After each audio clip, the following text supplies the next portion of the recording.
Good afternoon, students. Focus on Science, Class 8. हम पढ़ रहे थे बेटा chapter 4 metals and non metals, जिसमें हम फिज़िकल और केमिकल प्रॉपर्टी से डील कर रहे थे। फिज़िकल प्रॉपर्टीज़ ऑलरेडी हम पढ़ चुके हैं, अब हम उनकी केमिकल प्रॉपर्टीज़ पढ़ रहे थे। मैंने आपको होमवर्क दिया था practical task 8 and practical task 10। 9 हम लोगों ने ऑलरेडी डिस्कस कर लिया था, 8 एंड 9 हम डिस्कस कर चुके थे।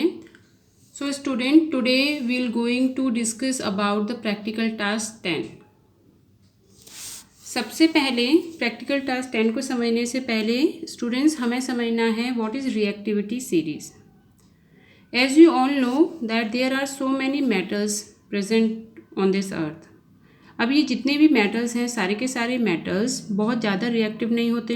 कुछ मेटल्स कम रिएक्टिव हैं, कुछ मेटल बहुत ज़्यादा रिएक्टिव हैं। तो मेटल्स को जब उनकी रिएक्टिविटी के अकॉर्डिंग हम अरेंज कर देते हैं, जैसे सबसे ज़्यादा रिएक्टिव मेटल, फिर उससे कम, फिर उससे कम, और फिर सबसे कम लीस्ट रिएक्टिव मेटल को डाल देते हैं। जब हम उसे एक सीरीज़ में लगा देते हैं, हाई से लो की तरफ बढ़ते जाते हैं और फिर लीस्ट पे पहुंच जाते हैं, तो हम उसे बोलते हैं रिएक्टिविटी सीरीज़। आप सभी अपनी बुक में देखें, रिएक्टिविटी सीरीज़ गिवन है आपकी बुक में, जिसमें सबसे ज़्यादा जो रिएक्टिव दिखाया है वो है पोटेशियम। ये सभी इन केमिकल्स, इन मेटल्स के सिंबल हैं। सोडियम उससे थोड़ा कम रिएक्टिव। जैसे जैसे आप डाउनवर्ड आएंगे इनकी रिएक्टिविटी कम होती जाएगी, जैसे ही आप अपवर्ड जाएंगे इनकी रिएक्टिविटी ज़्यादा होती जाएगी। इसीलिए potassium is the most reactive metal. फिर है calcium, magnesium, aluminium, zinc, iron, tin, lead, hydrogen, copper, mercury, silver and gold. Gold is least reactive, मतलब सबसे कम रिएक्ट करने वाला मेटल। इसे हम बोलते हैं रिएक्टिविटी सीरीज़। देखो, हाई से लो की तरफ लग रहा है, यहाँ से देखो तो लो से हाई की तरफ जा रहा है। डिफाइन आपकी बुक में ऑलरेडी गिवन है। On the basis of their reactivity, metal are arranged in a series known as reactivity series. The most reactive metal is on the top of the series, whereas the less reactive metal is at the bottom of the series. किसी भी चीज़ को ऐसे sequence में लगाना उसे हम series कहते हैं। ओके, अब इस सीरीज़ में क्या खास बात है, इसमें जितने भी हाई रिएक्टिव मेटल्स हैं वो लेस रिएक्टिव मेटल्स को डिस्प्लेस कर देते हैं। मतलब एक रिएक्शन होता है, उसे हम बोलते हैं डिस्प्लेसमेंट रिएक्शन। पहले मैं आपको ये समझा देती हूँ, तभी आपको प्रैक्टिकल टास्क 10 समझ में आएगा। डिस्प्लेसमेंट रिएक्शन वो रिएक्शन होता है जिसमें more reactive metals less reactive metals को डिस्प्लेस कर देते हैं, मतलब उन्हें उनकी जगह से हटा देते हैं। इस रिएक्शन को हम कहते हैं डिस्प्लेसमेंट रिएक्शन। अब आप आइए प्रैक्टिकल टास्क 10 पर। प्रैक्टिकल टास्क 10 में क्या किया गया है, हमारा गोल है to check the reactivity of various metals. हमें मेटल्स की रिएक्टिविटी को चेक करना है कि कौन सा मेटल कितना ज़्यादा रिएक्टिव है, कितनी जल्दी रिएक्ट करता है। ठीक है, तो हमने इसके लिए क्या किया है, हमें इसके लिए चाहिए 6 बीकर्स। तो first we have taken 6 beaker and we have named them ABCDEF। Total 6 beakers are there as you can see in your book. अब हमने क्या किया है, इन बीकर के अंदर सॉल्यूशन डाल दिया है। CuSO4, कॉपर सल्फेट डाला हुआ है। सभी में देखिए कॉपर सल्फेट, ये आयरन सल्फेट, Ag, ठीक है, ये सिल्वर के लिए यूज़ किया जाता है, सिल्वर नाइट्रेट। ये आपका जिंक सल्फेट, ये भी जिंक सल्फेट। तो ये सॉल्यूशंस हैं जो इसमें डाले गए हैं। अब हम इसमें मेटल्स यूज़ करेंगे, आयरन, जिंक, कॉपर। फिर से कॉपर लिया है लेकिन सॉल्यूशन दोनों में अलग है, आयरन, कॉपर। ओके, आयरन ये 2 बार हो रहा है, तो आप इस बात को ध्यान रखें कि मेटल रिपीट किए जा रहे हैं लेकिन सॉल्यूशन अलग है।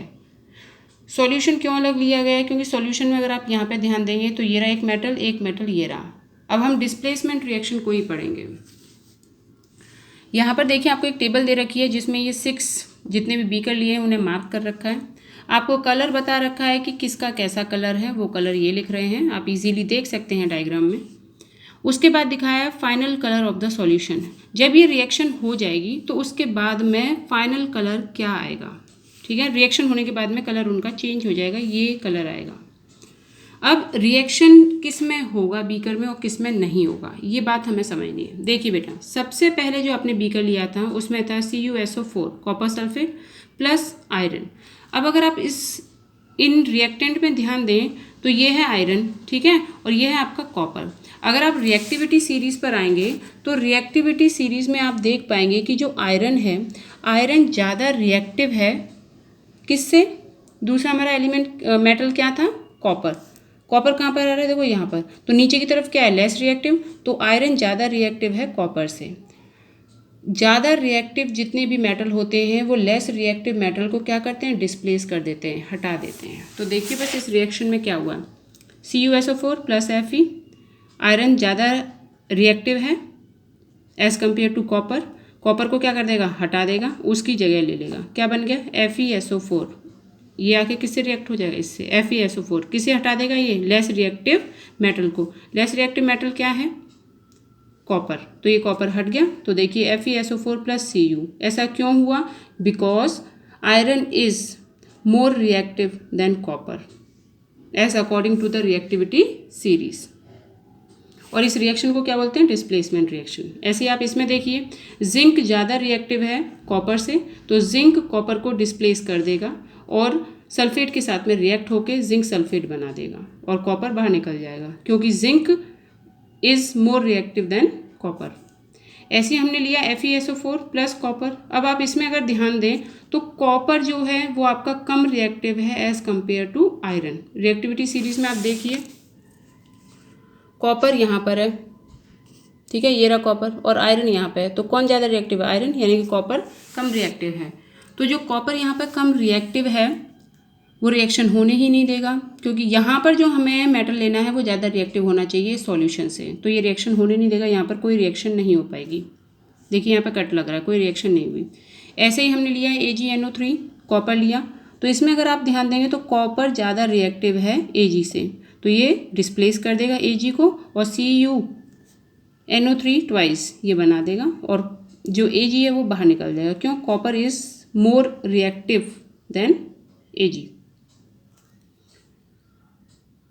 नेक्स्ट आपने लिया ZnSO4 प्लस Fe। इसमें अगर आप ध्यान दें तो Fe लेस रिएक्टिव है एज़ कम्पेयर टू जिंक, तो वो इसे डिस्प्लेस नहीं करेगा, यानी कि इसमें भी कोई भी रिएक्शन टेक प्लेस नहीं कर पाएगी। दूसरी अगर हम रिएक्शन देखें तो यहाँ पर है कॉपर। कॉपर को हम रिएक्ट करवा रहे हैं सॉल्यूशन ZnSO4 से। अगर यहाँ पर भी आप ध्यान दें तो जो कॉपर है वो आपका लेस रिएक्टिव है, okay, as compare to zinc. यहाँ पर जितने भी मेटल लोगे अगर वो लेस रिएक्टिव है तो वो सॉल्यूशन के मेटल से रिएक्ट नहीं कर पाएगी, यानी डिस्प्लेसमेंट रिएक्शन नहीं हो पाएगा। इसलिए इसमें 3 ऐसे बीकर होंगे जिनमें रिएक्शन नहीं होगा, 3 ऐसे होंगे जिनमें रिएक्शन हो जाएगा, क्योंकि उन 3 में हमने ऐसे मेटल लिए हैं जो ज़्यादा रिएक्टिव है as compare to solution metal. Okay, इससे हमें क्या सीखने को मिला कि कुछ मेटल्स हैं जिनमें रिएक्शन हुआ, क्योंकि जो मोर रिएक्टिव मेटल्स होते हैं वो लेस रिएक्टिव मेटल्स को डिस्प्लेस कर देते हैं, और इसी को हम बोलते हैं डिस्प्लेसमेंट रिएक्शन। ओके, लास्ट में देखिए आपकी बुक में दे रखा है द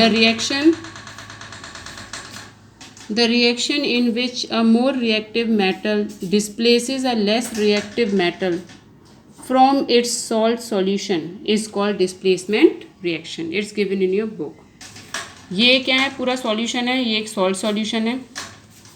इसमें हाई रिएक्टिव मेटल लेस को डिस्प्लेस करेगा। Clear this much? आप इन रिएक्शंस को करके देखना, आपको ये रिएक्शंस क्लियरली समझ में आ जाएंगे। और कोई क्वेरी हो तो जब हम क्लासेस ज्वाइन करेंगे ऑनलाइन तब आप पूछ सकते हो। Thank you all.